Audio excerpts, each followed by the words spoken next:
Okay, we're going to call the meeting to order. Welcome, everybody, to our meeting of March 29th, 2022, Committee of the Whole meeting. Have you had the chance to look at the agenda? Anybody have any additions to the agenda? Seeing none, can I have somebody, oh, sorry. Sorry, Calvin, go ahead. I guess we were having a whole bunch of people were having a conversation here before we started the meeting, and there was echo everywhere. So can we put, I guess, on the agenda, I don't know what they put, but the soundproof stuff, because this room is echoey, and man, I was talking to Scott, I could hardly understand what he was saying because everybody else was talking. Maybe it's my ears, but I'd like to look into that if it's possible. Okay, so we would put that under discussion? For Sure. discussion? Yep.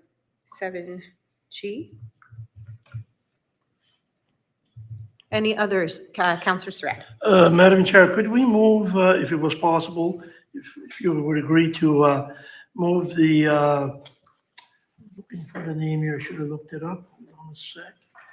For Twin Village, let me see what that's at. It would be under 10A. Could we move it up? The president of Twin Village is here. We move it up to, let me see, where could that go? Could we put it, Further up, earlier? You want him to be able to present earlier then? Thank you. So we could put it after the presentation, number 3. Would that be okay? That would work perfect. I don't think, sorry, Go ahead. he doesn't have a presentation, does he? No. No, he's just here to listen, but he'd like to just see To speak. how we're going to deal with it. That's right. yeah. Okay, yes. So if that's okay with everybody, we'll move that up to I guess we'll do 3B. 3B, great. Okay, Thank you. no problem. Anything else? Okay, seeing none. Councillor D'Entremont, you're okay? Your light's still on? Oh, sorry. I see it when I don't have to, but when I have to see it, I don't. Okay, so seeing nothing else, can I have somebody approve the agenda? So moved, seconded by Councillor Saunier. Thank you. All those in favor signify by saying aye. Aye. Contrary, motion carried. Thank you. Next, we have a presentation. So we're going to move on to, do we have anybody who has to declare conflict of interest? Okay, seeing none. Again, you can declare later on the agenda if it comes down to that. All right, number 3, presentation from Phil Demille and the Coal Shed Music Festival. Thank you. I said a little, like a fact sheet here, information sheet, but I realized I don't have enough for everybody. That's I thought there was okay. about 7 pages. We can share. Absolutely. Oh, We're okay. close enough. So I'll just pass it around.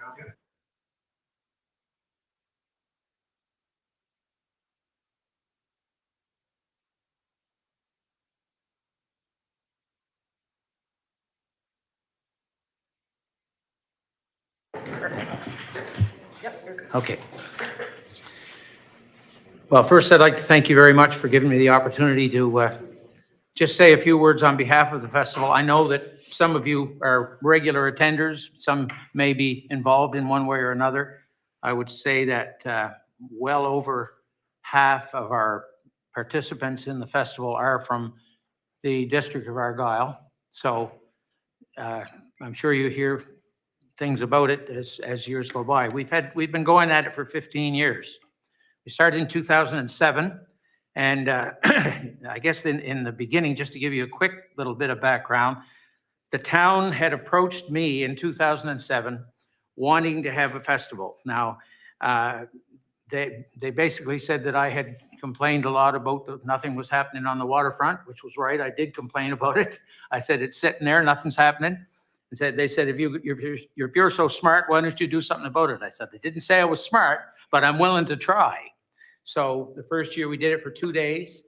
And since then it has grown to the point where it's now 9 days. It should be longer. We're turning down far too many people every year. I know it's hard to believe, but it's true. And I get calls from everywhere. We've had groups contacting us from all over the Maritimes, Ontario, people traveling through from the West. We've got another lady coming in this year for the second time from the States. So it's not as big as it could be, I'll put it that way. And like everything else in these last number of years, finances are are one of our main issues. So I've just gone through just a few points here, and I'll try to whip through these as quickly as I can and leave it open for questions. The event involves over 90 hours of live entertainment, and over 200 musicians are involved. All ages. We don't turn people down because they're 10 or because they're 90. It's all ages, and all backgrounds, all varieties are very much welcome and involved in the event. The festival includes not only things taking place on the stage, but there are kitchen parties in the Rudders tent as well as the Killam building. There are songwriting circles. There are various music workshops, whether they be people who come in from various places who are actually craftsmen. We've had a number of people. Mr. Crosby, for instance, from Shelburne is one of the people who's come in. And we try to encourage as much of that as possible to attract more of a variety of general public. The event has won 2 awards, Best Live Entertainment in the area through the YASTA program for 2 years prior to the COVID. That's another whole story in and of itself. We don't charge admission, and I know there are those out there who are very upset about that, and I've made it plain to the powers that be, shall we say, that if they want to go in the direction of charging an admission, they can find somebody else to run it, because it's not going to be me. It's more red tape than it's worth for a volunteer, and that's what I am. I don't take 5 cents from the festival. I never have. But when you start with the entertainment tax people and the government this, government that, to run the festival, we're a group of volunteers. We give all of the money, basically all of the money, to the schools of the area, schools in this area as well as the Yarmouth area. And for us to have to deal with the entertainment tax people and registration of this and that and the other thing, we're registered with Joint Stock. We cover our tracks. We're very open about our finances. We don't hide or conceal anything. But we will not, as far as I'm concerned, as long as I'm a part of it, we will not be charging an admission. One of the big reasons for that is we have a lot of people who, let's be honest, who are in low-income area. And if they're single-parent families, they have 2 or 3 kids, and they're working at a department store for 25 hours a week, they might be able to afford to come to the festival once. I don't want to see that. I want to see those people, if they want to come every night, they should be welcome to come every night. As I say, not everybody agrees with me on that, and that's fine. Everyone's entitled to their opinion, but that's my stand on it. For the past number of years, we've donated well over $7,000 per year to the school breakfast programs and lunch programs in the area. We have covered all, now we've included all the schools except the one in West Pubnico. That's the one we are hoping to reach this year. So we've expanded gradually over a period of years to include more and more schools. As you can see, they're listed there. I think it's safe to say that it is, if not the largest, one of the largest single summer events in the area. And we've done a conservative estimate on numbers of people who are visiting the area for lengthy periods of time during August. And it's safe to say that it would be well over 9,000 people in addition to the regular population. Budgeting is an issue, and it always has been since day one. In the beginning, the town was very happy to provide the sound system and the sound man. That's when it was 2 days. It's now 9 days. They're not so happy about doing that anymore. And that is one of our major, it's $10,000 a year, sound man and sound equipment. And I know it's hard to believe, but when you consider what this guy has involved, his investment and his time, I've had people from all over the area who've come in and said, you have the best sound provision here of any place we've ever played music. Well, I think that's a real feather in the cap of this whole area. You know, if that word is out in other parts of the Maritimes, that's a good thing. That's a positive step. I have fine-tuned our budget as best I can. And it costs us, after we take into consideration all of our advertising and all of the various expenses that we have to deal with, it costs us $250 an hour to operate the festival. In other words, to translate it into the cost for 9 days, it's approximately $23,000. This year, we have been advised that we are now responsible for our own liability insurance, which was a surprise because we had never been advised that before. But that's going to be at least, I'm told, another $1,500 to $2,000, which I think is an outrage. I mean, I'm not to criticize the insurance companies, but I think there surely must be some way that the community could cover that. But anyway, I don't even want to get into it. Apparently, we're held out there responsible for it for the first time. I'm requesting, and you've probably seen on the application form already, I'm requesting from you $2,500, which would pay for one of the 9 days of the festival. And that's sort of my brief presentation. I'll try to answer any questions you have. And if I can't answer, I'll tell you. I won't give you a line, I'll tell you. Thank you very much. You're welcome. Any questions for, go ahead.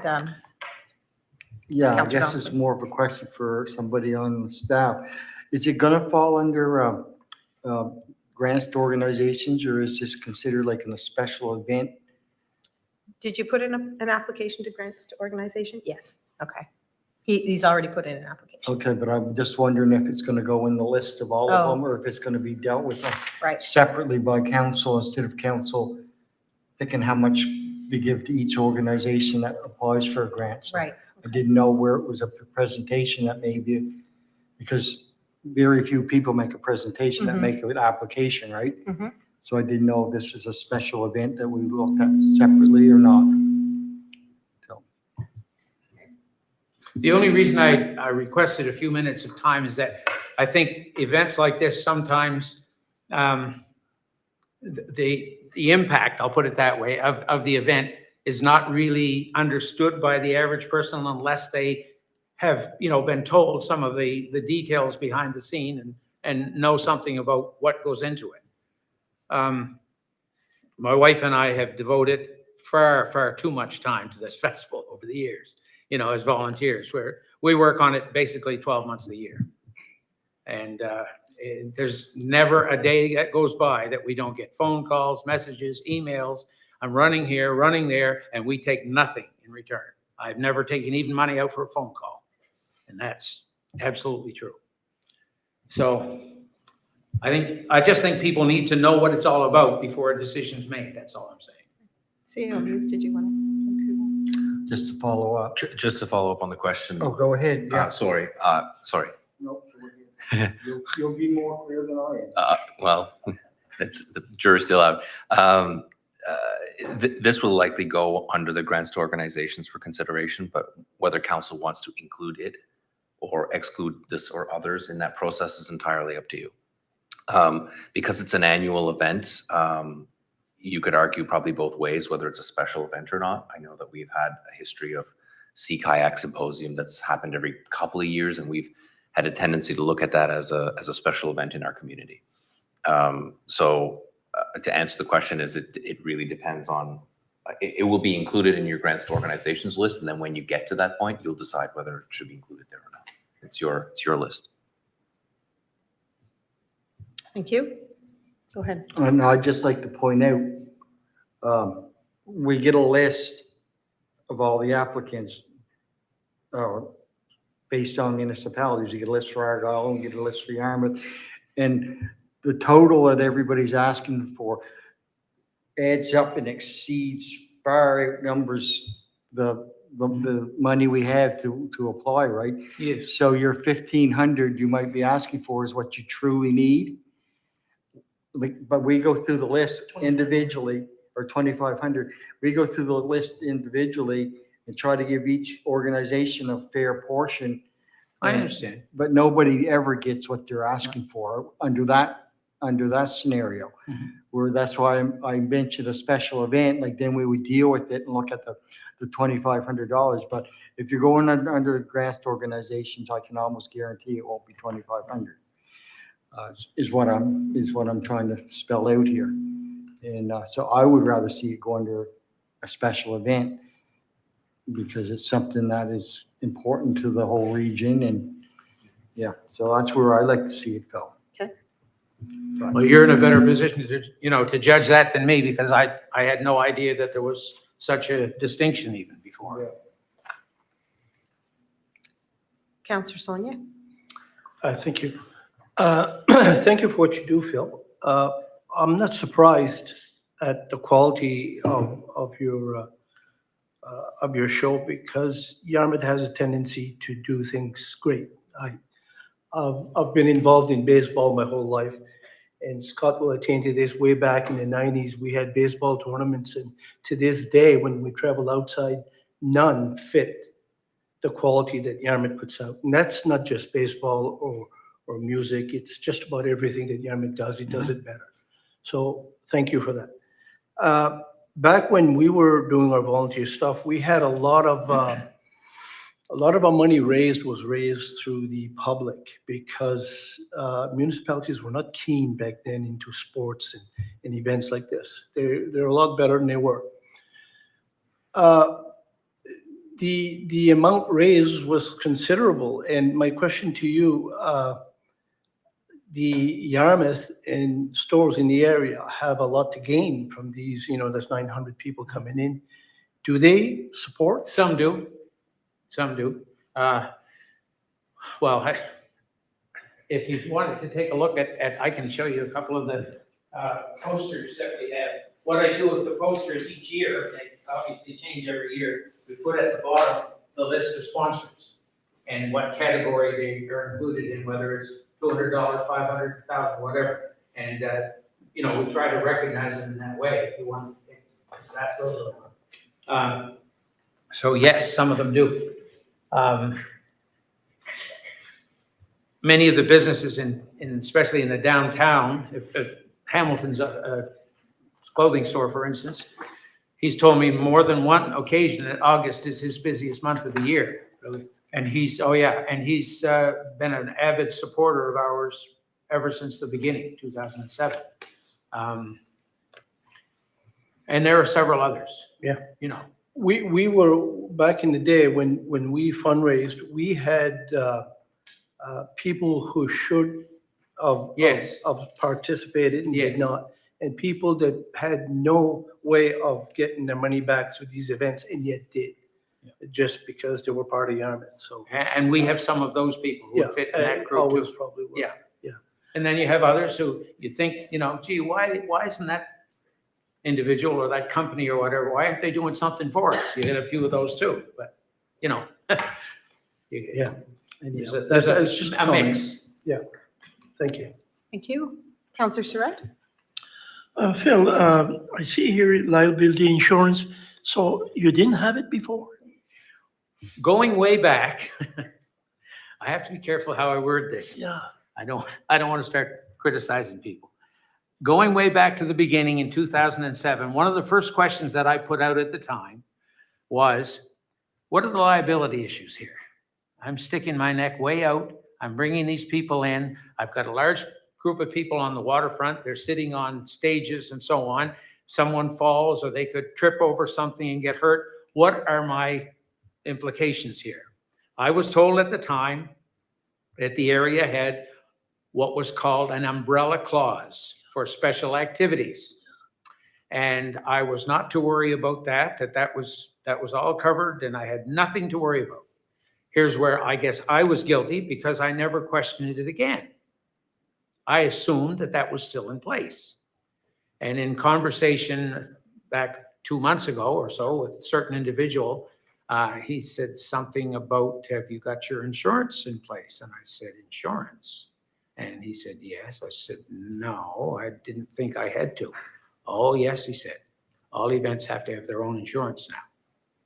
So I started making inquiries. I haven't closed the deal with anybody on the insurance yet, but if I have to, I have to. But as I said to this individual, if I spend $1,500 for that, that's $1,500 that should be going to a school breakfast program.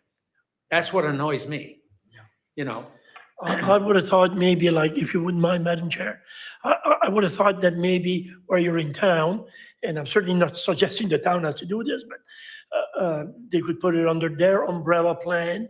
I mean, I don't know just how it works, but it seems to me they could put it under their umbrella or it's in town. Again, but I don't know, maybe there's something that says they can, but it seems to me Argyle or I've seen some functions we did in Sred's Island, and it either was under the club umbrella or the church umbrella. It was something in the ballpark. And Well, that was my understanding. Yes. Back over the years. And as I say, I'm guilty because I didn't follow up on it on a regular basis. I just assumed that it was covered. I was wrong. So yes, I did have years there where we had no liability, and thank God nothing happened. Because we had an old lady, for instance, one day fell down, she tripped over a cord that was holding one of the tent supports up and scraped her knees. And then we had another lady who died on stage. She had a stroke, and by the time we got her to the ambulance, she never regained consciousness. So I guess she didn't actually die on stage, but in the process of getting her to the ambulance, she did. So you have those things that happen. Yeah. My question is, okay, you're saying that there's no admission. Right. So, but yet you're talking about you're donating money. Where does the revenue come from? Well, we have sponsors Okay. and we have okay. donations. And you have There might, donations. for instance, you might have 10 people walk in and give nothing, but the next 2 people might give each $50. Okay. You know, So that's where your with revenue some of comes the in. bigger established business people who might Right. walk in and just drop in whatever in the donation. Right. Okay. Yeah, that's how we do it. Okay. Go ahead, Calvin. Question, I'm the chairman of YASTA, Yarmouth Canadian Shore Tourism Association. I'm just trying to wrap my head around what kind of relationship the Coal Shed Festival has with YASTA. Very good. So, okay, so I thought so. I just wanted to Yeah. make sure. Yeah. Do you get sponsorship from, let's say, Bay Ferries? Because they would benefit, especially this year as the CAT is We've running. tried, Okay. I've approached them more than once and I never got to first base. Okay, all right, well, maybe that's an avenue that YASTA could maybe take, because YASTA has a very good relationship with Yeah, Bay well, I wish Ferries. they would. You know, the more the whole community works on these things together, the better it is for everybody. And also, we have a room levy, that they charge the hotels that have over 20 rooms in town. Yes, So there's a room levy, and those room levy monies are used for, tourism events. Yes. And, I mean, yours is a annual event, so sure. did you ever get a donation from the room levy group? Yes. Okay. all Yes, right. we did once. Okay, all right, Yes. well, maybe that's another discussion Yes. that we could have with Yes. YASTA, so. All right, since I'm chair, I will talk to the general manager or our CAO now, and we'll see what we can do to help Thank you you. out, okay? Anything is appreciated, that's for sure. Go ahead, Theo, please. Thank you, Madam Chair. I just wanted to ask, is your nonprofit organization a registered charity or is it simply? It's registered with joint stock as a society. Correct, okay. So, okay. Cliff Hood did the legal activities for us. And we were advised at the time that, I think my understanding is clear here, that we have to go through a certain stage of kind of a waiting period before we qualify to be an actual charitable donation or charitable society where we can write receipts for official, for tax purposes. Yeah. So we're kind of in that middle ground now, but we are registered with joint stock and we have an annual meeting and all those things for sure. Madam Chair, may I ask a follow? So has there ever been any discussion with the town of Yarmouth around any sort of association for that purpose or for HST or any other purposes like that? These are kind of weird financial questions. I apologize, but No, I don't care. You ask me anything. Say that again. Now, has there been any what? Sorry. has there been any discussions between your organization and the town of Yarmouth regarding the possibility, and I'm not suggesting it's a yes or a no, I'm just asking whether there's a possibility of donations being provided to the town as opposed to yourselves because of your charitable nature? I'm not aware of that. I mean, certainly the town has questioned me in detail on where we stand with joint stock and all of that sort of thing, but it's never gone beyond that discussion stage. Okay. And I'm not advising. No, That's my old life, but essentially there may be some opportunities there that could be beneficial for you. But Yes. the only way to know that for sure would be to contact them and see if there was a possibility, and they'd get the proper advice. Well, one would think that if they knew that, they would be the one to come forward and make the offer. That's also a possibility. I don't know. I can't say. But it's something to consider. Sure, yeah. Thank you. I didn't mean to be sarcastic there, but you know what I'm saying. If they're in the position where they can do those things, they're in a much better position to do it than I would be, I would think. You would not be able to do it legally. Right. They may or may not be able to do it Okay. legally. So that's why I would hesitate in giving any sort of solid direction there, but Yeah. it'd be worth a conversation. It's the type of thing that nobody really raises until it's raised. So I just leave that with you. It has absolutely nothing to do with your request to us. Right. It doesn't cost anything to us. No. Are there any other questions? Okay. Counselor Dr. Mull, you're good? Sorry. Okay, that's okay.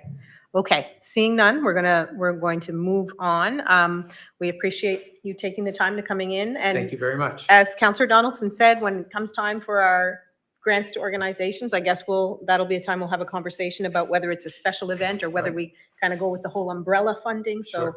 but we'll be in contact. Great. Okay. Thank you very much. Thank you. Appreciate it. Thank you. Thank you.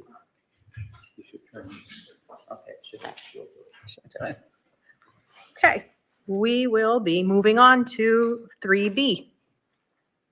Go ahead. Yes. Sure how it works, for sure. Get used to it after a while. Don't know when you talk, if you have to have it on, or just when somebody wants to talk to you, or whatever, yeah. Thank you.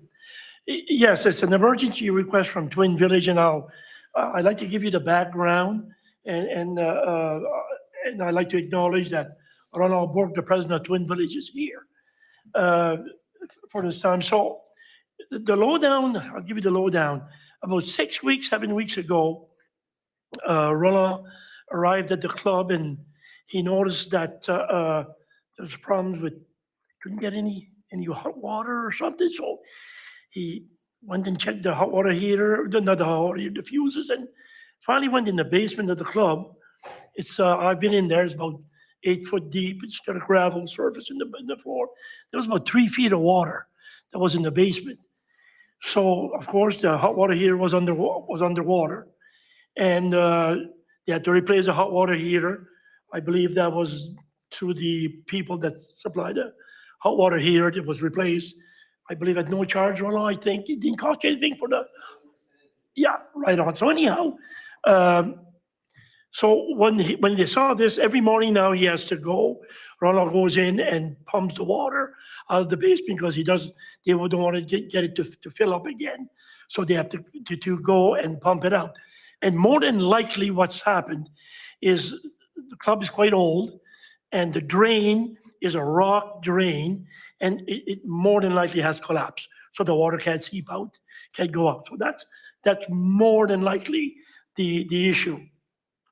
Fun and dandy, so they decided that they'd fill out a grant to a hall grant. Community halls, I think it's called community hall grants. So they figured, well, it's going to take till about April the 15th. So they said, we'll keep on pumping every day, every morning, and we'll apply for that. So he was going to have an appointment to go see Shawtown to get a hand with doing that. In the meantime, about 2 weeks ago, they arrive at the club, no water. They get Braymac Plumbing and Heating to come in. Don't you think the artesian well, the pump in the artesian well has let go? So that's $2,700 to get that repaired. Twin Village has been struggling for finances, like every other club, because of the COVID situation. They haven't been able to do very much fundraising in the last 2 years. Of course, you have a club, you've got maybe a little bit of a kitty put aside, money to pay the bills, but over the last 2 years, that has been drained to about nil. There's just a little bit there to pay the ongoing bill, and if something doesn't happen, the heart of that community, which is the club, will have to close. There's no doubt. There's just no money in the pot. They were planning they had just, with the new COVID rules that have come out with the government that you can open up again, they were starting a bingo. Well, they had a bingo on the 20th, and they've got buckets of water, the volunteers haul in there to flush the toilets. I mean, that's not an ideal situation at all. They had breakfasts on Saturday mornings. I know many of you have gone, or some of you have gone. Well, with no water in the kitchen and having to flush again with buckets, it's not ideal. So they're in dire needs, and this has to be fixed. So Roland, with the help of Chantal, has filled out the grants to community halls for $10,000. The water pump, Braymac, $2,700. The Dalton Excavating, if I can remember, Gary Dalton Excavating, is $3,350 to fix the drain. And that's with a 4-inch drain. If they went to a 6-inch drain, which is what he's suggesting, that $3,350 would be $3,700, just to give you an idea. So that brings the total of $7,500. Maybe you guys got the math, you can do the math. So they've got in the cooler, I went with him, with Roland, to have a look in the cooler. The ceiling there's plywood ceiling. It's a cooler where they keep their stock and that. Well, the plywood is so moldy, it's caving in. So there's a good $3,000 work to be done with the cooler and some insulation on the ceiling. So the $10,000, he has Chantal applied for the $10,000. That's the amount that he's applied for. What Twin Village is kind of asking here is they're due to have another hall grant. They had one on the previous round, and I believe it was, maybe the warden remembers, is it 5 years, then you can apply again? I don't know if the warden remembers that, if it is. It was 5 years, or until all the halls had gone through it. Thank you for that. And then you could start over You could again. start over again. Yeah. So they qualify under that, but I've checked with Chantal, and they qualify for that. But here's the problem, where they don't have any money at the moment. We're wondering if there could be like a pre-approval, which is against policy though. I did have a little conversation with Alain. I mean, I may as well be upfront with you guys. This is the truth. This is what I did. But that is against policy. To apply, like they need the money and they could get the work done, because these people would wait for their money. Let's say they bill you in April, you can pay them by the end of May. By then the grants would be out for the halls. But we would be going against policy, and I don't know if there's a way to get around that. And that's where we are. Roland is here if you had any other questions to ask. Roland, if the chair wouldn't mind, I know he's not making a presentation, and I've understood this is up to the chair to allow it. So, yeah. That would be fine, if That would anybody be has. fine with Yes. the chair, okay. So I can answer questions, or Chantal can add other stuff. She knows of the whole grant process, and I know she might have something to add. The Thank chair you. wouldn't mind. Thank you, Madam Chair. Nope, Councillor Surratt kind of covered it all. I did forward you guys the grant request beforehand. I'm not sure if you got a chance to look at it, but if you have any questions regarding the grant, I'm happy to answer them. Go ahead, Warden News. So I guess all we're looking for here is not to give the money now out of this budget, it's to pre-approve their application, because if we only had one, then it's one thing. We haven't even okayed or approved what we're going to give as grants for this year, right? I mean, that comes during the budget. That's a decision that council would make, because when we started, we were giving 15, then we dropped, and we were giving 3, and we dropped it to 10, giving 2. So we haven't decided that yet, right? So we would have to, if we approve this, we would have to know that we're going to approve at least one, right, at the 10,000 as a council. That's the way I see it. But generally, that's what, we've been doing this, and we know that the halls used to fall under the same as what we were talking with Phil, with in the umbrella of everybody, and they weren't getting enough money to do anything, which is why we went with this process here. And they're still, even with the 15,000, some of these halls couldn't even get what they wanted anyway. They could get a big project, but it wasn't enough to do what they wanted. And I think we committed at that time that the halls were an important piece in the villages and that we would support them in this way. So I would definitely have no problem approving this, which would mean that we would have to approve at least one when we do our budget deliberations for sure. So. Thank you. Anybody else? Counselor Digdon. Thank you. I'd just like to reiterate what our warden said. Like, I feel as though your halls and that are a big part of your community, and you have to keep them or do what you can to keep them. And I feel as though it's our part to help out these halls, and whether we have to make a policy change or whatever the case may be, I'd like to first just to check with our CAO and see how we're doing financially.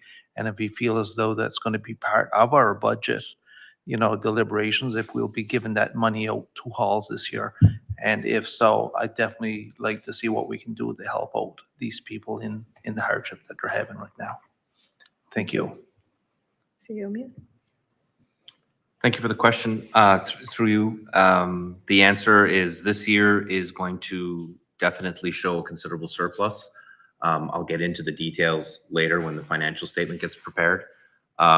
Essentially, what you're being asked to consider is, well, there's really kind of three questions. One is, will you be interested to pass a motion to provide this funding, despite it not technically being part of the policy verbatim? The policy says that you can give $10,000 to each hall, and it does not state how many. So you can choose to have more than one hall in any given year. You could do 4 in 1 year if you wished. That was their financial, if you had the financial means to do so.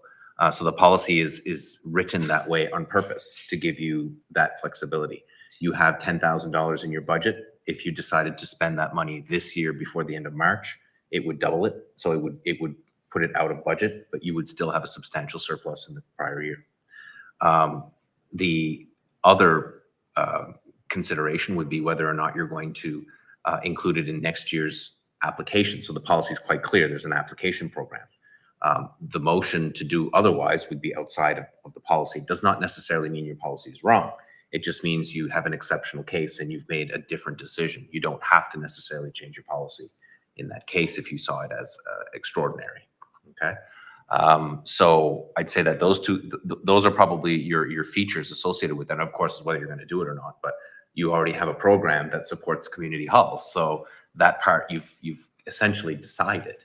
I think the last time that Twin Village received funding was it was a while ago. It might have been like 2016 or something, 2015. And we supported every community hall at that point. And then the policy that you're looking at today is round 2 of that funding. So essentially you can, I mean, whether you didn't ask this, maybe you didn't ask it, maybe I just made it up, but you can decide to support it before the end of the year. That is a possibility for you.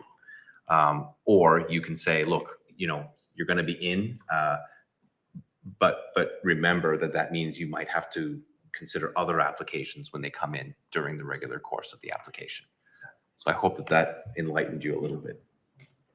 Counselor Donaldson? I think you answered pretty well everything I was going to ask. So that's what I was going to ask. Can we put it in this year's budget and they would go down as a hall that received their $10,000 grant just about 9 months later than everybody else that got it in this budget year? Or if they go under, if say, well, we're going to do 3 all grants in the new year, right? And we get 5 applications.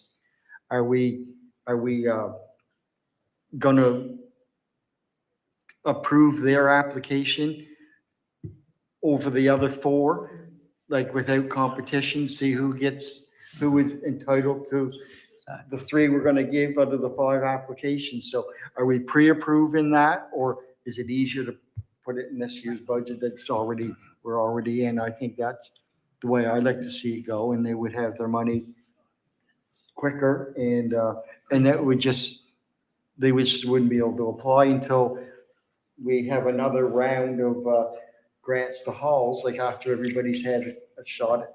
This is the second round, right? And if we continue to do the program, which we'll have to decide as council, and I don't know how many more years, but if there's a third round, then they could apply like the third time. But Makes sense. I agree going backwards on this one. Because it's community, it's our municipality, and it's the kind of things we're here to do. Great, thank you. Warden Muse? I guess this is a question to Roland.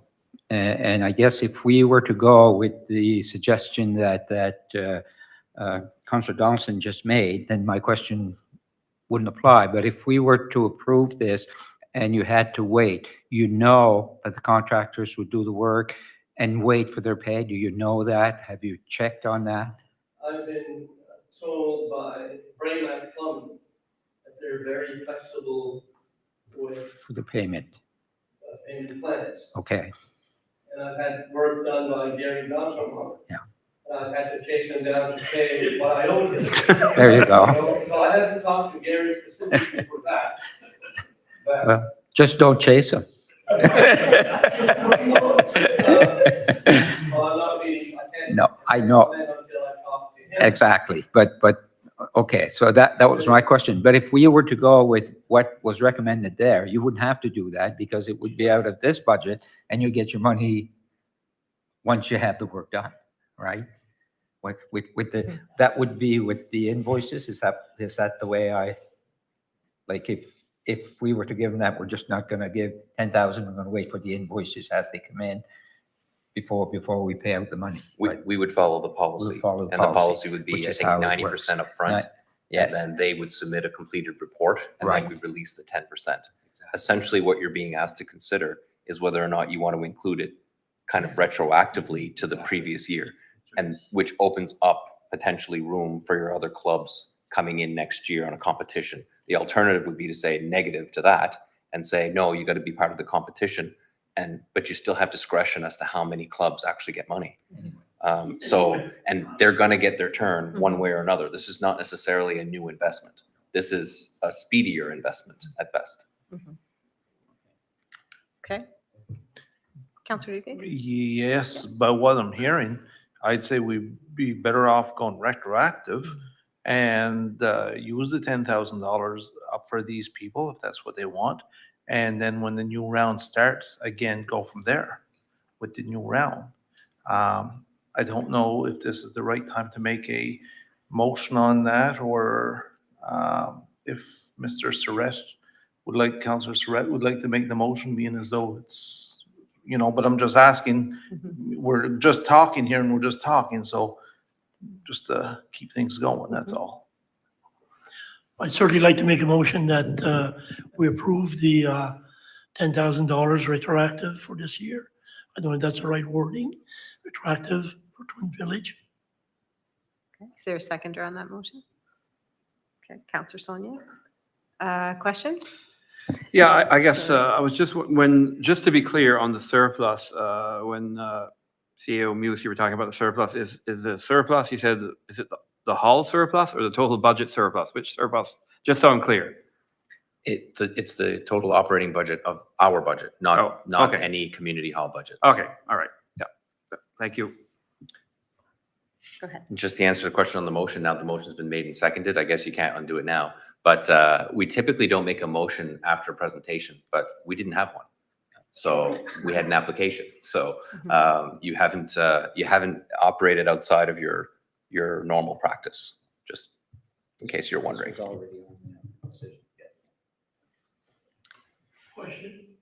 Question's been called. All those in favor signify by saying aye. Aye. Contrary? Motion carried. Thank you. May I ask a question? Does that mean that we can go ahead with the work as early as we can get the excavators and the plumbers there, or do we have to wait until? Start digging tomorrow morning. I'm sorry? You start tonight if you want. Okay. think your counselor can tell you, it's thumbs up and good to go. I got no show. On behalf of the Twin Village Club and its directors, I want to thank you for quickly discussing this, and because it was an important matter for us. I didn't want to go to Plan B because we didn't have a Plan B. We were in desperate need of funds.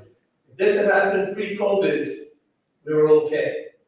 But Nova Scotia Power and insurance and all those people wanted their money.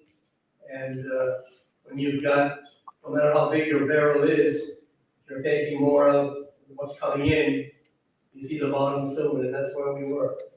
So, again, on behalf of the directors, a big thank you to all of you for taking the time and dealing with this so quickly.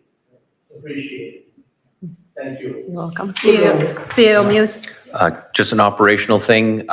It's likely that your 90% would be ready for you Friday.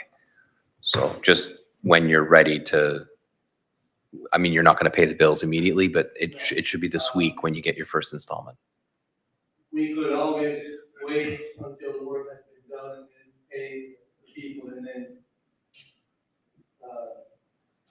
get the check. If that's okay with you. That's fine. Try and get your money Friday. I have a suggestion. That takes a lot, takes a load off my shoulders, and tomorrow morning I'll be pumping with a little bit more ease. Oh, what a sin.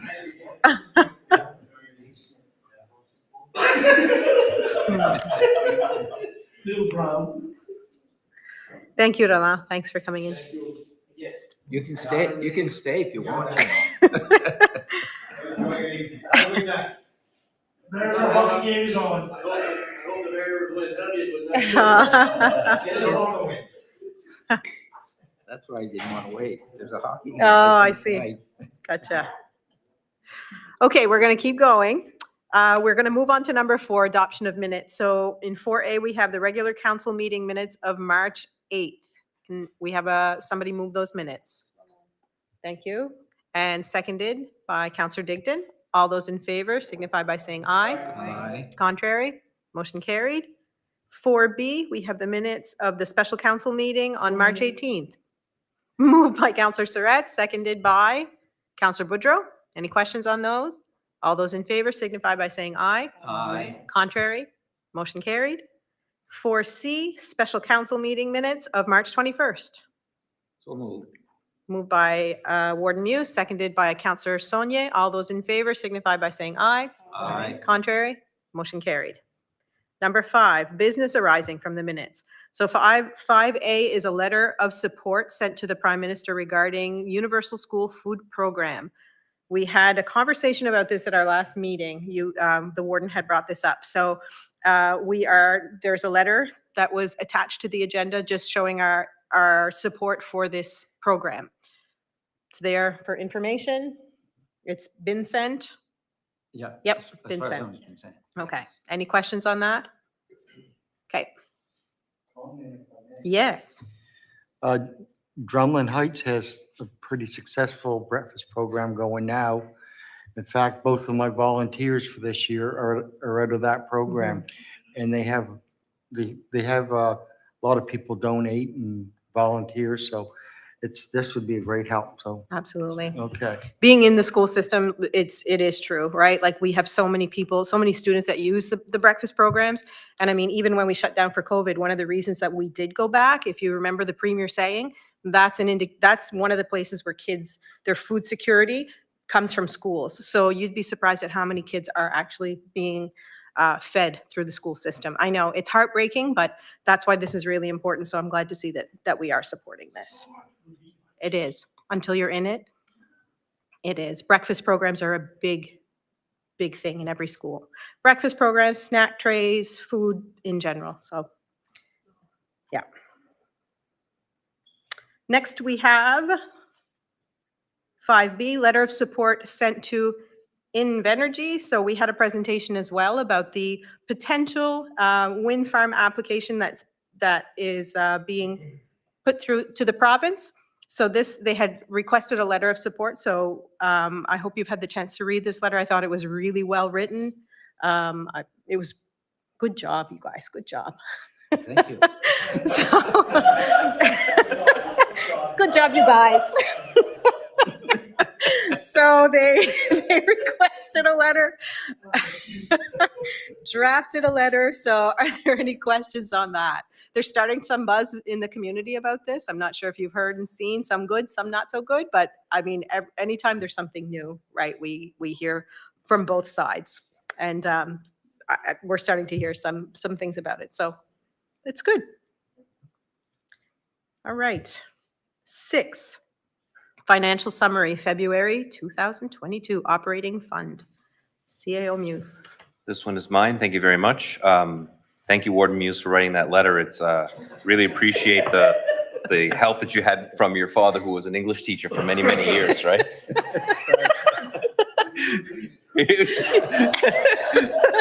We do that all the time. We work together all the time, oh yeah. Me and we go way back. So I just want to say, I'm going to start on page 3 because that's what accountants do.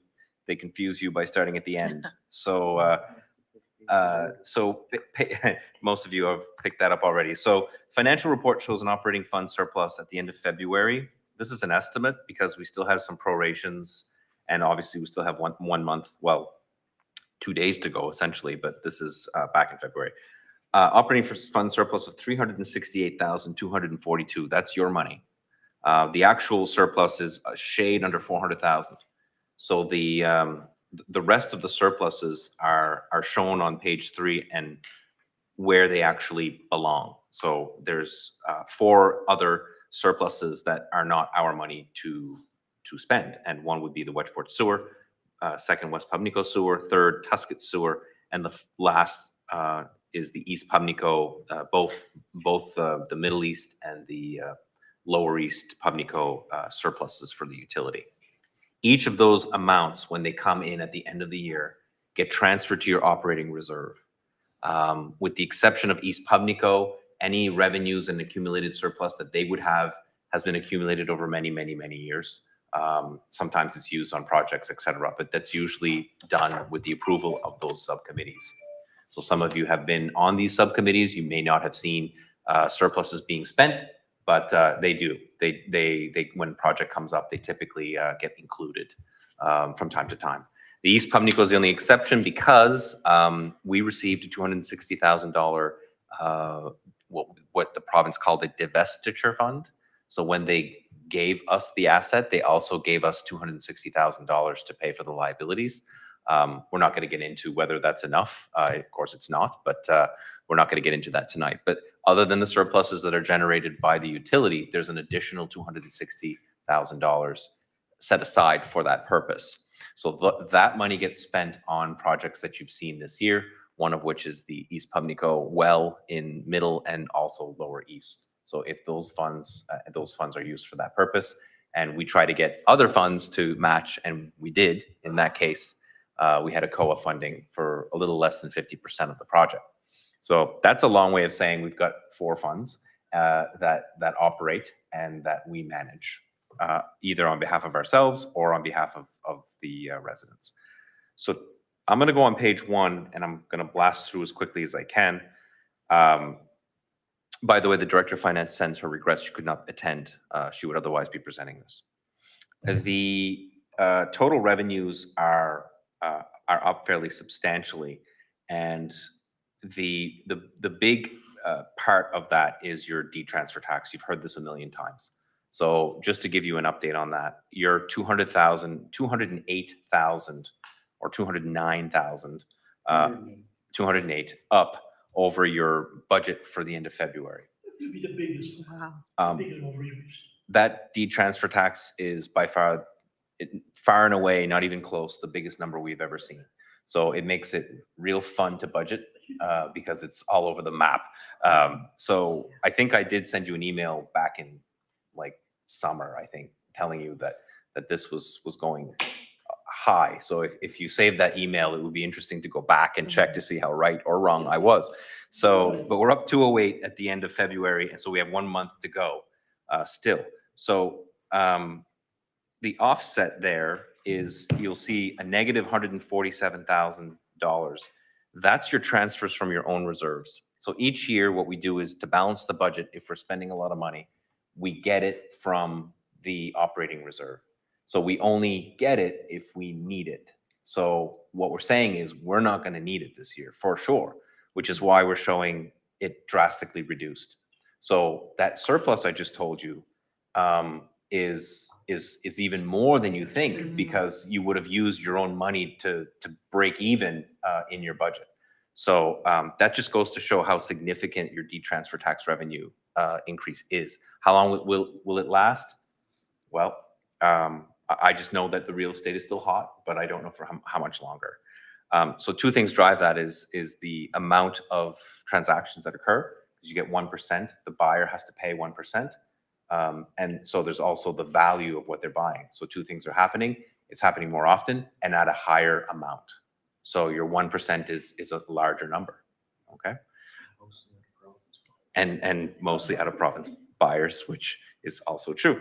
So that's kind of a high level summary of your revenue, okay? So on your expense side, you have positive variances mostly, and I'm just gonna keep it at the department level. And if you have any questions to drill down, you just let me know. General government services includes most administration, council, audit, tax, election, grants to orgs, PVSC, taxation. So next year, we're likely going to change this, but I won't get into details. Again, I won't get into details right now, but we're going to change this budget to make it more user-friendly. So some of the things that you might see may appear confusing in a particular department. So we're going to rationalize departments next year, make it easier to understand. Anyway, in the end, we're at about $56,000 ahead of schedule, most of which is through council and admin. Some of that is actually me, because I was away for a while, and also council not having a lot of travel expenses because of COVID. So inside of administration, you have some ups and downs. You have some details there that I won't get into right now. Benefits are even, employer benefits are also ahead, as well as conferences and memberships for obvious reasons. When we budgeted, we assumed that COVID would kind of disappear a little sooner than it did, but we had another visit. So that's why some of that is lower than expected. Under protective services, which is the next column, we're up about 14,200. Most of that is under fire protection. We did not, again, we budget a large amount for training, and they could not train. So this was the second year in a row. So we've got probably a big undertaking in the next 12 to 24 months to make sure our people are well trained. Some of that may have been online, but I couldn't tell you for sure.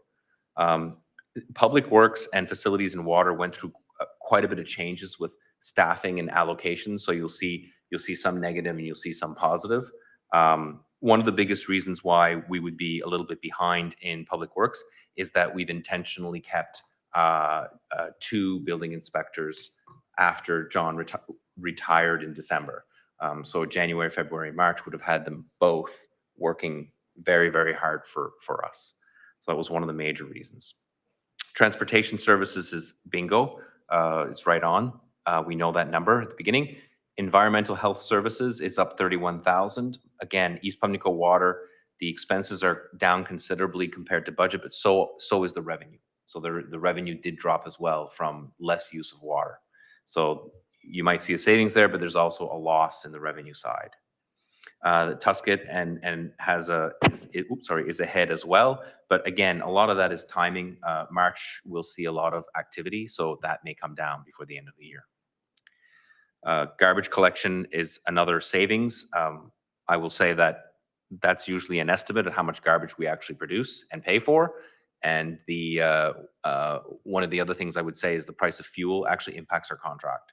So there's a fuel escalator clause in our garbage pickup. So if the fuel is, I don't know, $1.70 something, I don't know, somebody here might know why, but we do pay more to cover the additional costs for the contractor.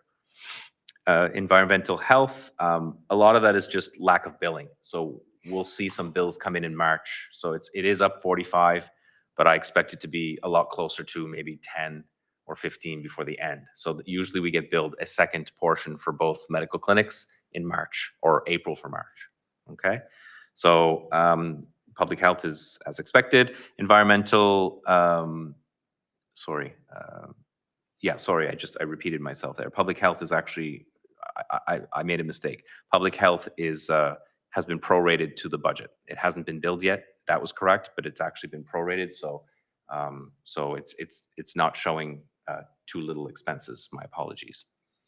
I know I'm going fast, and if I make a mistake, it might mess us up, but I'll continue. Environmental development services. This one is pretty large. There's a pretty large positive variance here of almost $130,000. Two points here. One would be we expected to lead the municipal innovation plan. That is now being led by another organization. So we had both the revenue and the expense included in our financials. Neither one will show in your financials this year. So that was like $50,000 in both up and down. So that's going to disappear for you. So that's going to make a big variance here, but there's also another one in revenue. So don't worry. It doesn't change your commitment. It just changes the way we record it. And I'd say the other thing that you should know about is economic development and housing. At the time we did the budget, we had no idea what to put for strategic planning. We put a large number. And so part of that large number may have been an investment in another person. What ended up happening is that we hired a deputy CAO, and that was not part of that line. So the expense is in a different column. It's not to the extent of that variance, however. It was just we had a lot of uncertainty there, so we wanted to make sure we were covered. So we did that and more. So that would be most of that difference. Recreation and cultural, I feel like I say this every year, they never spend their budget.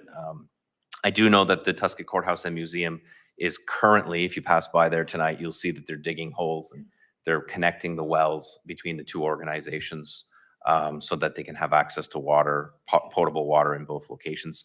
So that will drop that number. Recreation and active living typically slows down in January, February, but then picks up a little bit in March. So we may see at the end of the year a little less. So that is the detail.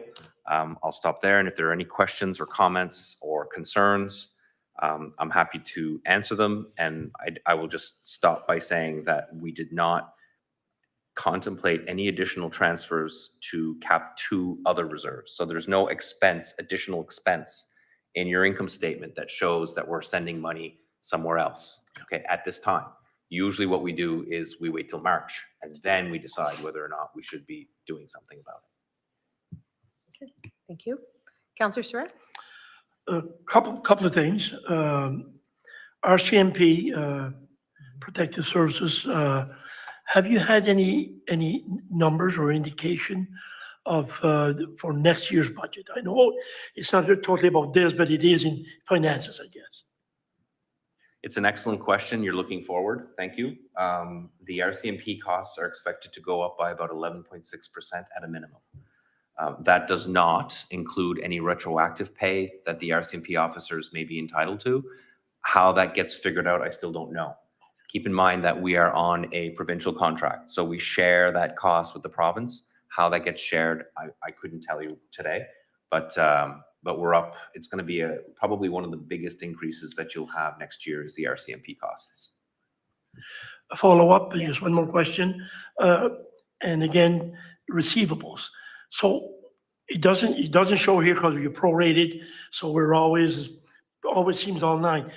Compared to last year, are our receivables about the same? Are we collecting, doing the collections? Or because I was looking at the interest and penalties, maybe that's not where I should have looked, but it didn't show a big increase, so meaning people must be paying. So where do we fit with that? You're quite right when you say that the receivables are not included on the income statement that we present here. Yeah. Typically, we would save that kind of information for a quarterly report. We haven't always done that. So, but I will say 2 things about the receivables. Going to the interest income and presuming about the same Yes. is a very smart financial way of guessing. Yeah. Because if we weren't collecting, you would see that interest quite a bit higher because we were collecting that interest on that balance. So you're quite right. The receivables are probably I'm gonna go on a limb here because I don't have it in front of me. If it's not the healthiest, it's close to the healthiest it's Oh my been. God. We had a tax sale last week and every property that we listed was bid on, which means all of those receivables will be gone at the end of March. So in terms of dangerous and unsightly, I know we had receivables there that were a little, iffy, skeptical. But I can assure you that there is only one that remains. Everything else has been collected in full. So times have changed a little bit around the market. And what we saw with the bids was that people quickly saw the value of land escalating. And so that is having a positive impact on other receivables outside of like taxes. But your tax receivable is about the same. I can provide you that information out of council. Councillor Doctorow. I have a question for our CEO. It's about the surplus of West Palmico sewer, and it might not be a fair question because I don't know how much you've looked into the sewer, West Palmico sewer. Positive impact on other receivables outside of. Wow, you're really nice. It was delayed. There's only one thing worse than hearing it once, right? So anyway, I usually, and correct me if I'm wrong, but it shows a surplus of 3,039, which usually I think it was a bigger surplus than that. Just wondering what are, if you know, and I don't know if you had a chance to dig into the sewer budget, but just wondering what would be the difference this year, because it always seems to be higher than that. And again, I might be wrong, but. Through you, Madam Chair, thank you for the question. You're correct to say that that surplus is light compared to other years. And the biggest factor there is that we have a succession plan in place for our current #1 wastewater. So in the current year, we haven't determined whether or not that particular expense should be allocated to different departments or not. In the future, though, we are committed looking at the actual time spent by that individual and determine how much of it relates to the full organization. That should not be billed to those that are on that West Palmico sewer, rightfully so. Yeah. So you're quite right to raise that issue, and I would say that's the biggest driver. And I'm just opening here. I'm pretty sure. I could make a liar out of me, but I'm pretty sure that your accumulated surplus is about $250,000. So that's of course accumulated since the beginning. Yeah. 255,207. So if that remained at 3, that would get you close to 260, which would be a heck of an investment in a pretty considerable project. I know you didn't ask this, but one of the things that comes up a lot is the red cap issue with the pump station. That plan is underway, and there's 2 funding models that we're looking at very seriously to help us. Failing those 2 things, we're doing it anyway.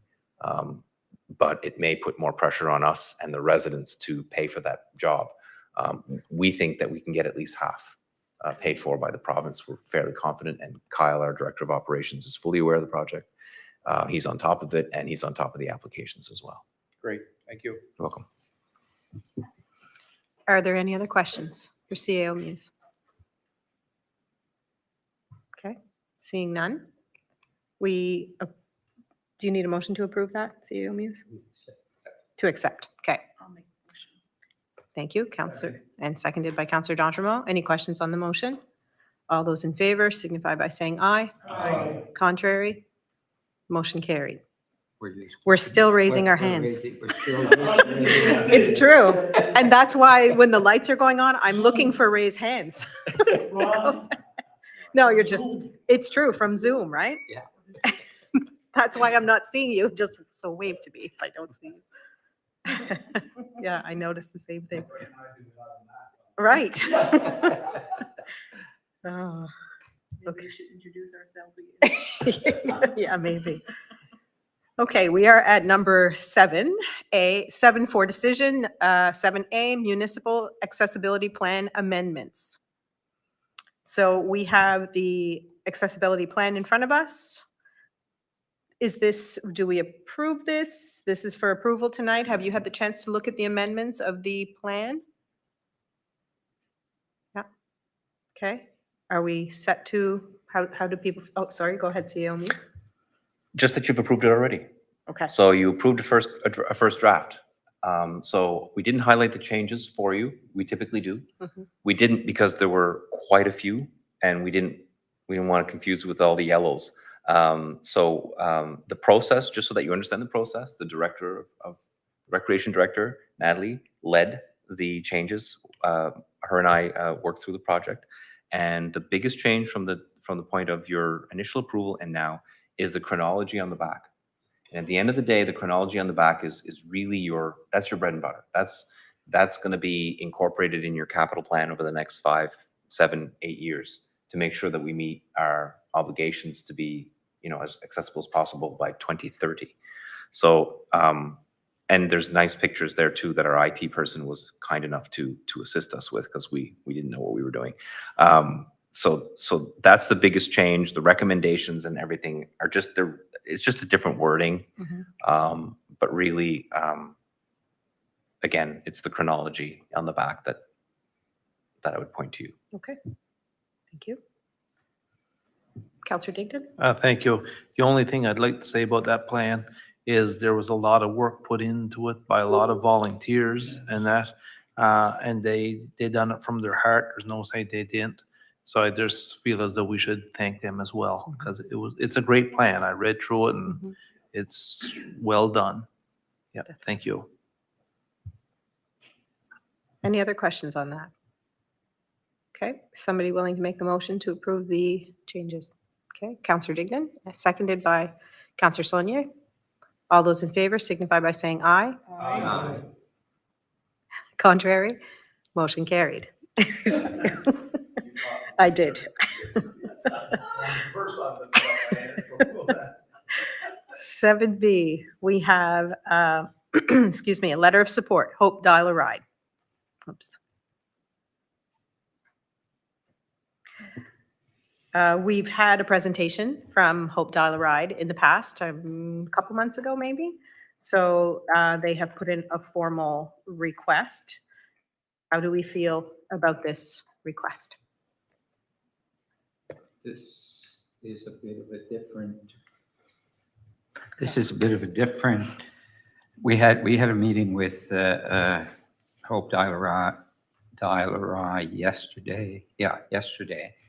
And that included CAO and Deputy CAO and myself. And they have another project that they're looking at. And what it would include is, see, first they have to apply, there's funding so that they can get another van. And what they're suggesting is to use Argyle as a location to have that van, to be situated in Argyle. And it would serve as transportation, maybe more so than what they're doing now with their bringing people to the hospital. And they had some suggestions of how that would work. Transportation in Argyle is not the easiest municipality to set it up because of the way we're spread out, right? Geography. So the geography and when you look at the amount of residents per square kilometer, it's not much, but we have a lot of that, empty spaces. So anyway, so they want to apply for that van, and citing the program that they plan on doing with that van. And so what they would like is a letter of support from us that we approve what the plans would be, okay? So what they're looking at is maybe situating that van in different locations, different villages, different days of the week, so that it would serve one location maybe on Monday, one location, because you can't have a van that's going to go from East Quinnen to East Pimlico to pick up 2 people. So anyway, so I guess what they're looking for is our support, that we would support the program, and it would help them get the funding for that van. Now, maybe you can add, I don't know if I missed anything. Basically, yeah, that's what they're looking for. Yeah, Madam Chair, they're not looking for any money for capital. Not at all. It's 100% funded federal provincial if they're successful. What they're looking for is if they become successful, two things. One is that it would become a 100% Argyle mega van, I guess we'll call it. So that's really good news. And it would be for accessible purposes, but not only for accessible. The second thing would be that we'd have to be prepared to understand what the operating costs would be to us. So the model is unknown, but what we know is there's a revenue coming in. The revenue would be the ridership. And obviously there's expenses of running a mega van. And it's not an electric vehicle. It has to be, there's none of that stuff, right? It doesn't exist.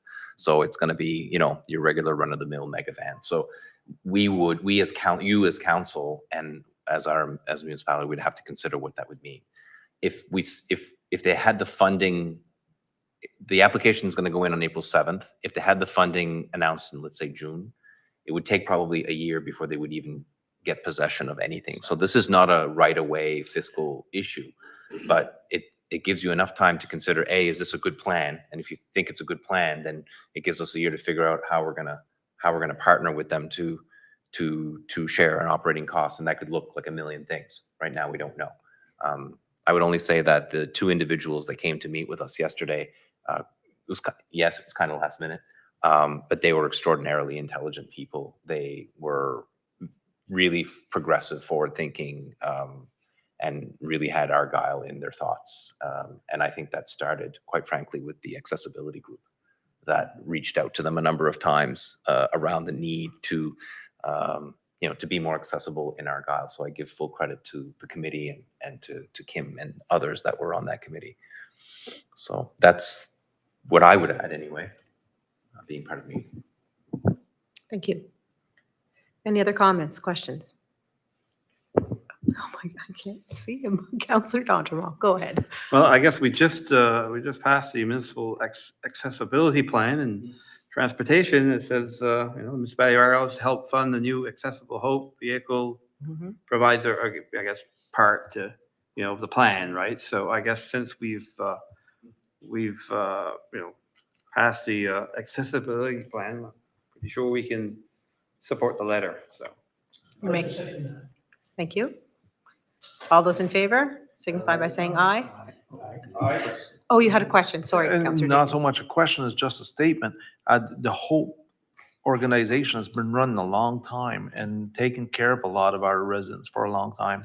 And I just feel as though it might be something that we may even, there's a lot of people that don't know that organization exists or that they can use it. So it might be a way of us promoting it and selling it out there on our Facebook page or whatever the case may be and help them out. But yeah, they're a great organization and all for us. Yeah. Just to Glenn and Calvin's point, I think it marries right with the accessibility plan. So it's almost part of it. Mhm. So I agree, it's a great program. Absolutely. Contrary? Sorry. Go ahead. Go ahead, Councillor Surratt. This business of. No, that's all right. I just wanted to add that I've been hearing a lot from the seniors down my section, my district, about the price of fuel and that. And you know what? I've heard some people even say, I wish we had the van down here. So you know what? And I've never heard that ever since I've been a councillor. And I finally heard it now. Yeah. Thank you. You're welcome. All right, we'll try that again. Contrary? Motion carried. Okay. Next, 7C, West Pubnico Fire Association Ratepayers Meeting. So as most fire departments do, they have their ratepayers meeting with the community. They decide on a rate, but it has to, they decide and they vote on it there, then they have to bring it to council and we have to decide whether, we rarely deny it, but has to be passed by us as well. So you, at the end of the attachment, you see basically the rate that they are looking to set. Councillor Digdon? The only thing was, I was at attendance at that meeting. It's the same rate as it's been for the last year or so now, or 2 years, so I'd make that motion. Thank you. And that- Thank you. Questions on that? All those in favor signify by saying aye. Aye. Contrary? Motion carried. 7D, letter of support, Wedgeport Wind Farm Project, Elemental Energy. I'm going to let the deputy CAO take that one on. Thank you, Madam Chair. We met on March 16th with the Elemental Energy Group. They reached out to us like the day before, and they had a rep in the area, so they wanted kind of a immediate meeting or quickly as we could. So we did meet with them within 24 hours, myself, CAO Muse, and John Sullivan, to kind of talk about the topic. The document that's shared with you kind of explains a little bit what this project's about, Westbourne Wind Farm. It's like a 50 to 80 megawatt wind facility that's going to have 9 to 14 wind turbines. Where the location that they're looking at is basically from Black Pond Road going towards Little River Harbor, Como's Hill. I think there's some windmills in that area already, but these folks are looking to establish themselves. They had met with the CAO Muse and a few other staff members in November. One of the challenges was to connect to the grid, and they wanted the municipality to kind of help them out with some easements with private landowners, but the plan had a few cracks in them, I should say. So this time when they came back to the table, they put an application with the Department of Transportation to have access, using their access to get to the grid. So the project seems to be a little, have better footing, I guess, than when the first time they came to us. On top of it, the document that's attached to you is a document that is going to be a mail out to the residents in that area. They have an open house planned for April 20th from 5 to 7 at the Westport District Fire Department. And they're gonna, I'm sure some of you will get some invitation, but they have done the mail out in that area. There's two pieces to this tonight. Is one, they're looking for a letter of support, as we have done for the other renewable energy partner in energy. So they're looking for a letter like that. On top of it, they are asking to meet with council. I just spoke with them today, and they were looking for a meeting with council, so we can also set that up if that's if council wants that to be. Thank you. Are there any questions or comments on that? Councillor Boudreau. Just curious, before we send a letter of support, should we wait till the meeting at the fire hall? That is your choice, Councillor Boudreau. I think it would be, maybe that's a wise decision. Would be a council decision. I know that this group was hoping to get a letter of support for their application. That is due, I believe, April 1st. I think that's the deadline. But they understand that maybe they're not going to get a letter of support. So I leave that up to council to decide. Okay. Thank you. I'm just wondering if, I mean, it's not only my call, you know what I mean? I look at it, it's people of Westport's call, you know? Warden Muse, go ahead. If I understand this, we wouldn't be approving a project. No. We're only approving, these companies, it's the same as what they did in Quinnen. They're applying, they may not even get the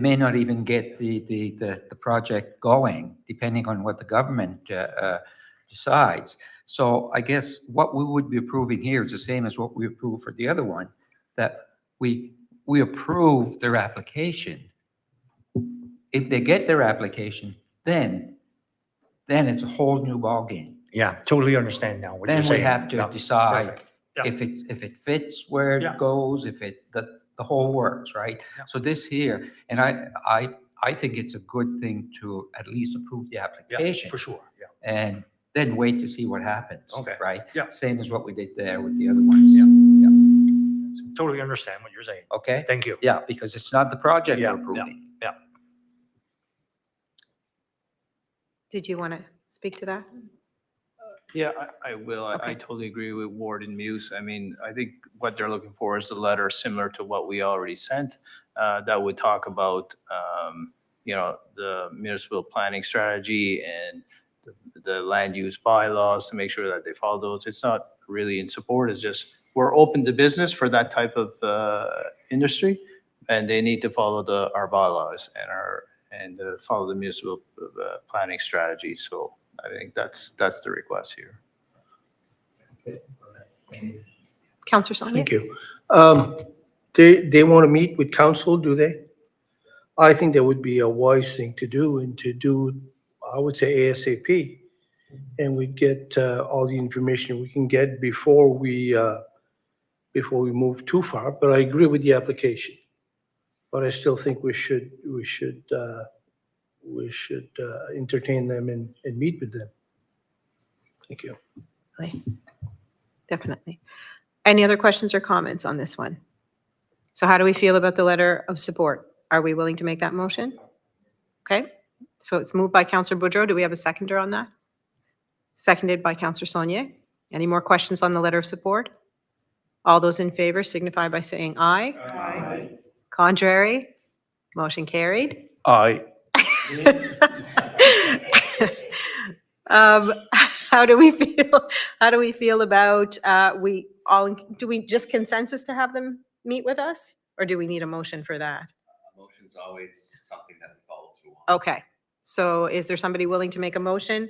Counselor Surratt, to meet with that group, that they meet with council? Do we have a seconder on that motion? Okay, seconded by our warden. I have a question. Question? We're going to meet with them before the open house. In Westbourne, Just forgive me, what was the date of the open house? April 20th. April 20th? Yes. Yes, we would. Thank you. No problem. Any other questions on that? Okay, all those in favor signify by saying aye. Aye. Contrary? Motion carried. Okay. Next, we have a biggie. Our boundary review, budget planning. Well, this part isn't as big. Go ahead, CAO Muse. Thank you, Madam Chair. I'm going to proceed based on the fact that based on the assumption that you've read the information. So I'm not going to go and line by line this thing. I will say that most of the information that you see in italics comes from the UARB website itself. So I couldn't write that well. That was plagiarized. I didn't put a footnote in, but I probably put other things. So what I can say about the process thus far is that you have until the end of the year to make a decision. The decision is twofold. One is you as a council have to decide how many councillors are the appropriate amount to represent this municipality in the upcoming election. We have to consider this every 8 years. And so that's your decision to make. The UARB insists that you engage the public in that question. So typically what happens is, the motion's here for you to start it, but it would be to, pardon me, it would be to first approve the process and determine how we're going to do the public engagement piece. You don't typically make a decision on that until you get that information. And I'm recommending that WSP do that for a variety of reasons. One is they're very good at it. They're very good at public engagement. They're doing it for active transportation right now, and they come very highly recommended. Number two, we already have a contract with them. They're our planners. This is a planning issue. I mean, it's multifaceted, but it is a planning issue. And third, they're independent. So anything that we do, and the way that we write a question or the way that we engage the public can be misconstrued as leading the witness, as you might say in legal terms. So we don't want that. We want it to be as fair and open as possible so that you can make a decision. The decision is yours to make. So the public engagement influences your decision, but it is not the decision itself. Once you decide on that number, the second part is to determine the boundaries where you would draw the line. And Obviously, if you stay within your 9 boundaries, you will just consider whether or not you got to move the lines. And we do have preliminary data, election data that would suggest there's at least 3 districts that have increased substantially as electors, maybe not as population, but as electors. And at that point, once you determine the first question, you then go into the second. Obviously, there'd be changes if you decided on a smaller council. The other decision that might come up is whether or not you want to consider continuing with a ward system for a warden or going with a mayoral system. And the mayoral system is, the mayor has the same power as the warden does. The big difference is that they're elected by the people, not by their peers. So there are, 1 or 2 rules that might be different, but they're generally seen as a bit more prestigious for that reason because they're picked by the people. But in terms of power, it's very, very similar to what a warden would have. And so you can consider that. And you could also consider, and this is a bit of a wild one, but you can consider not having boundaries at all and have anybody run at large, which is what towns typically do. I don't think you'll personally go there because most rurals do go with a warden system. Most rurals do go with a boundary system because of the complexity of their community, right? So warden and mayor might be a question you would consider, but the lines is certainly not something that we see very often around being elected at large for such a vast geographic area. So that's the summary of what we do. And the boundaries, I'm not going to get into the details, but you can't have one that's this big and one that's this big. There are rules around how much more above or below the median that you have to be, and all these things. That's all handled by us. What we want from you today is so that you be aware that we have to do this. So this will fall on your agenda for the coming 8-9 months. And B, that we wish to hire WSP for at least the first question, which is the number of counselors. The second question we'll see. It will depend on what happens on the first question. But the independence of the integrity of the process is most important on the first question. Once you're comfortable that you have the right amount of counselors, the boundaries become a bit of a lesser issue typically. You get people upset when things are moved. They have a lot of loyalty to this counselor or to that, but it's typically, if you keep the same counselors, it's typically not considerable, okay? Obviously, if you go down or up, it would be a considerable change. So that's about as much as I'd say about it. And I do have a motion that it basically directs us to undertake phase 1 and 2, which I explained, and that we would be authorized to engage the existing planner to assist in the process where we consider necessary. And that would happen in the new budget year. So it would be budgeted, of course, after your motion, presuming that you're in favor. And that's the end of it, unless there are questions. Thank you. Do we have any questions for the CAO? Go ahead, Councillor Surratt. I like the way Calvin did that. This goes to the CAO. Is there such a thing as a law that you can't have like 20 counselors? It's a weird question, but I know that, we could go down. If anybody, we do, you could go down or stay the same, but is there such a thing as too many by law? By law, no. The UARB is going to approve a decision. So the UARB, it doesn't happen very often, but in some unusual cases, they will intervene in a decision if they feel that the council really hasn't done their job. The only law around the size of council is you cannot be less than 3 councillors. So even if you're a really, really tiny town, you have to have at least 3 councillors that are running or governing the organization.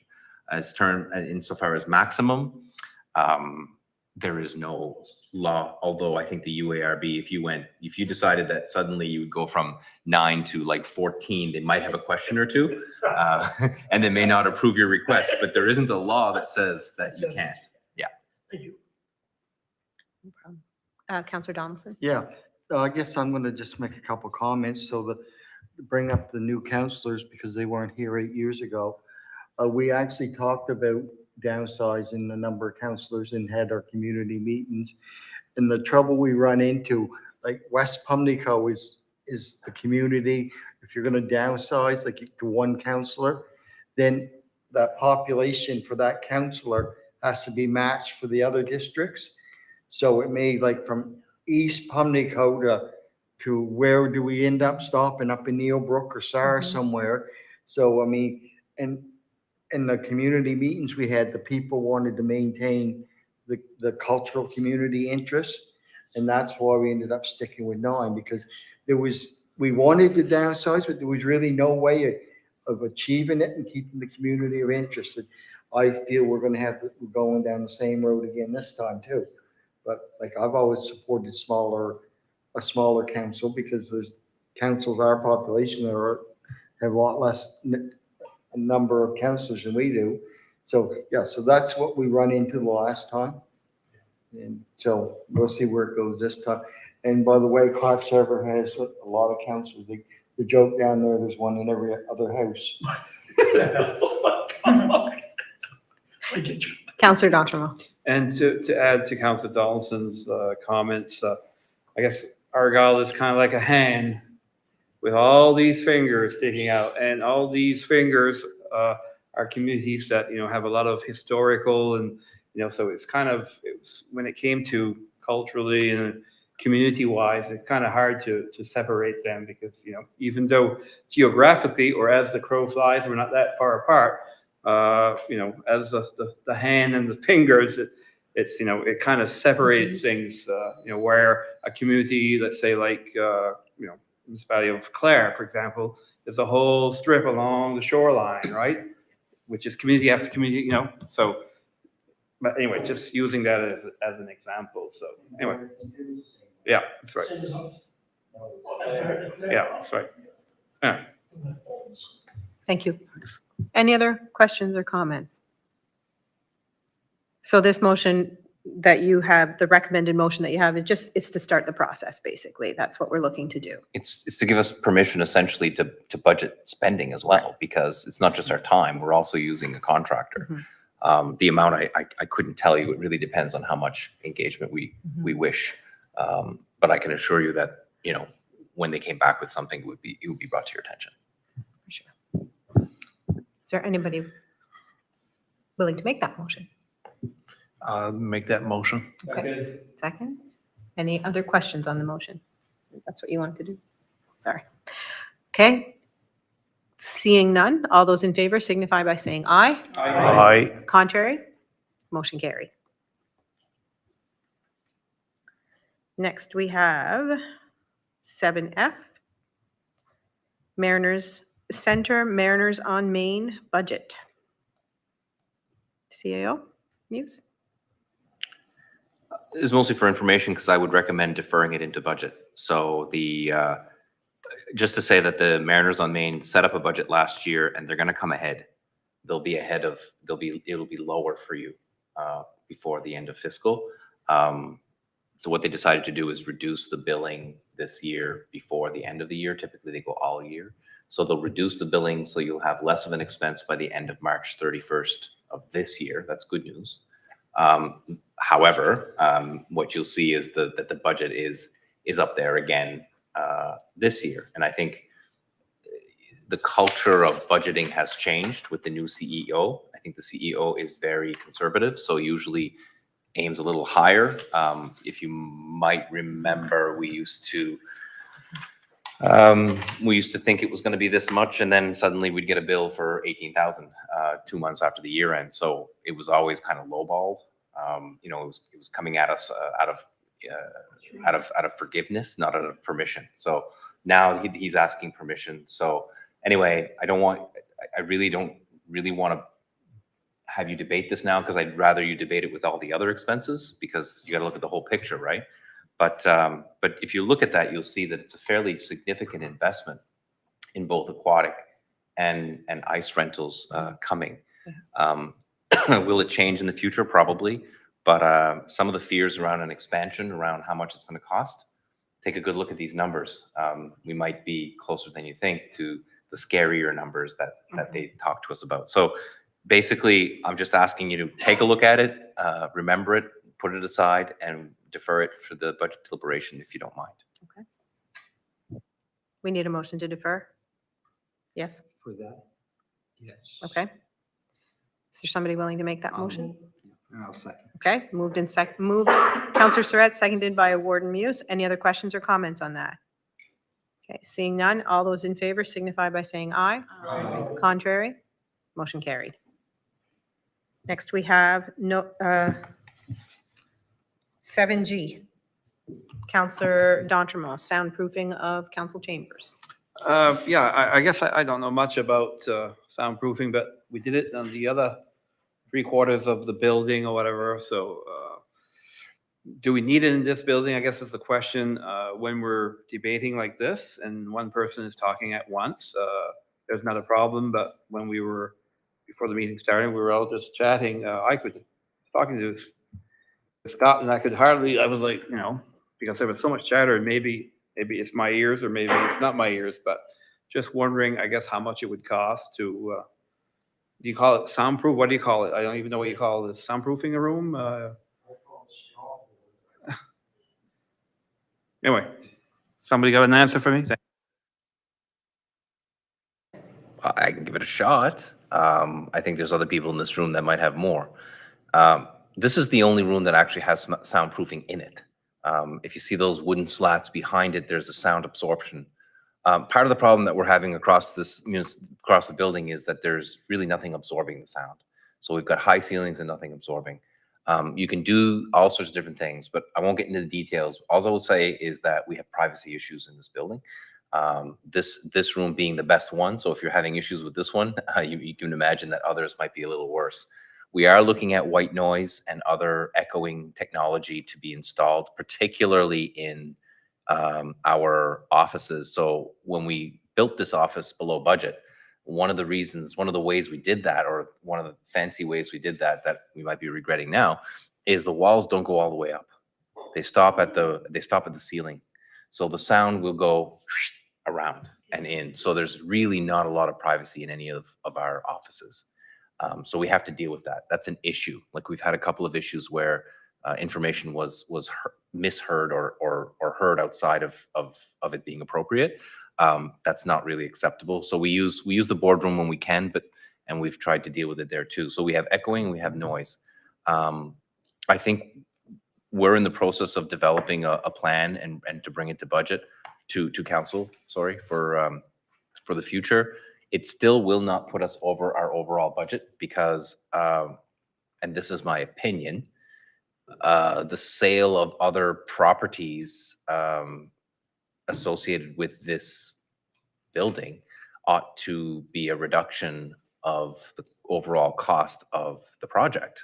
It is one project, I would argue. So if you take that argument, we're below for sure. If you don't, we might be slightly, just a teensy tiny over. But it would depend on the cost. The white noise, just to give you an example, is not cheap. Depending on how large we go, it could be as high as 42,000. It could be less, but that would include multiple rooms and would not address this one. So lots of information there, Councillor. I think I hear you. No pun intended, but I think I hear you, and I think that we recognize the problem, and quite frankly, we struggled a little bit with the answer because there's a lot of different technologies, and I would defer to anyone else who wishes to add to that. Question on what exactly is white noise? White noise is essentially a machine. So what the machine does, it makes a specialized noise. So when you speak, the person on the other end would not hear you. The white noise would essentially act as absorption or would muffle the sound. So we can't build the walls up. It would be far too expensive. And if we did it initially, you would know because the bill would be sky high. But to do this would allow us to be able to muffle that sound. That's what the white noise machine does. It has a use in things like bullpens and other corporate places. We've been doing research and we see that it's in other places as well. How successful is it? I couldn't tell you. I think we'd have to look into it and give you a more comprehensive answer there. Am I like, No, white noise is calming. Sorry, Counselor Surratt. Unfortunately, unfortunately, does not muffle. Does not muffle the sound. We'll ask your wife if you're a white noise. Sorry. Counselor Sonia. Thank you. To this room, I agree with Calvin, but in this particular room itself, we had a meeting, I think it was recreation, and Kathy was sitting on that same meeting. And I had said I didn't understand half of what he said, and Kathy said the same thing. So coming off that monitor was even worse than being in the room. So it is a problem. Yeah, thank you. Thanks. Any other questions or comments on that? Madam Chair, if this is an issue that council would like to see solved for this room, may I just suggest a motion to say that we look into this in other rooms? And then that would give us really permission from the highest of the high to do something about it. We'll budget it for you. We'll look into it for you. A motion is I think, critical to solve the problem. And look, we haven't been here that long. So we've only experienced 1 or 2 meetings of this, you know, mayhem or whatever you want to call it. So may I suggest a motion? Yeah. Thank you. Seconded. Questions on that? All those in favor signify by saying aye. Aye. Contrary? Aye. Motion carried. Okay, next we have 8, notice to council, 8A, flag policy amendment, notice to council. Oh, Warden Muse? This is just a reading. We're not, if we do this, we're not approving the amendment. It's a reading. So what I would like to do is to make a motion to defer the reading to another meeting so that, and direct staff to come with more options. We have one option here, and we only discussed one option, if you remember. And I think that I would like to see more options that we could discuss and debate on which is the best option to make. So I would make that motion that we defer this to a future meeting so that the staff can come up with different options for us to discuss, to look at. Do we have a seconder on that motion? Seconded by Councillor Digdon. Any questions on that? Comments on that? Okay, all those in favor signify by saying aye. Aye. Contrary? Motion carried. Thank you. 9, correspondence for information. So we have a letter from the Department of Public Works regarding the status of Rocket Point Road. There is the minutes newsletter from the Western County Regional Library. There is the Coastal Protections Act, Public Engagement Report, and eligibility guideline for fire halls and fire station infrastructure. Is there anybody who would like to speak on any of those? Any comments? Councillor Sonia? Thank you. Coastal Protection Act, that's a big one, a lot to read. I find the title a little bit misleading. It doesn't really protect the coast. It tries to protect more or less people building on the shore. In other words, get off the shore is what they're saying. As Calvin pointed out, our municipality is like a bunch of fingers, and I'm not sure if it's 350 or 450 coastal miles we have as a municipality, which I can honestly guess that it's probably the most in any municipality in the province. Therefore, our stake in coastal